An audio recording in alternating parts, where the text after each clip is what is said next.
च्या निमित्तानं आणि त्या संदर्भामध्ये हुतात्मा ज्यांनी ब्रिटिश सरकारकडून फाशीची शिक्षा पत्करून जीवाचं बलिदान देणारे हुतात्मा शिवराम हरी राजगुरू यांच्या पुणे जिल्ह्यातील खेड राजगुरुनगर तालुक्यात त्यांच्या जन्मस्थळी असलेला स्मारक परिसर विकास आराखडा मंजूर करण्याकरता समिती गठीत करायची।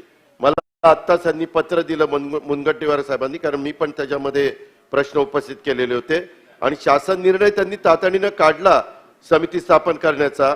उपमुख्यमंत्री महोदय याच्यात विभागीय आयुक्त अध्यक्ष आहेत, पण सदस्य श्रीरंग बारणे लोकसभा सदस्य, शिवाजीराव आढळराव पाटील माजी लोकसभा सदस्य, अध्यक्ष महोदय मावळ लोकसभा मतदारसंघाचे खासदार श्रीरंग बारणे आहेत आणि तिथं डॉक्टर अमोल कोल्हे, उपमुख्यमंत्री महोदय अमोल कोल्हेंचं नावच नाही, बाकीचे पण आहेत, तो तुमचा अधिकार आहे। मला भीमराव तापकीरे आहेत, अतुल भातखळकर आहेत, दिलीप मोहिते पाटील आहेत, माधुरी मिसाळ, सुनील कांबळे, विजय शिवतारे, शरद सोनवणे, नितीन गोरे, रमेश कोंडे, बरेच ती मोठी यादी आहे।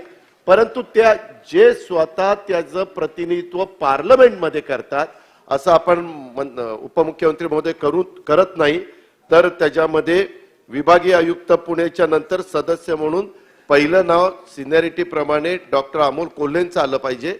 नंतर तुम्ही इतर पण नावं ठेवली तर आमचं हरकत नाही, तेवढी सरकारने निर्णय घ्यावा अशी आमची विनंती आहे। सन्माननीय सांस्कृतिक कार्य मंत्र्यांना या संदर्भात सूचना केल्या जाते।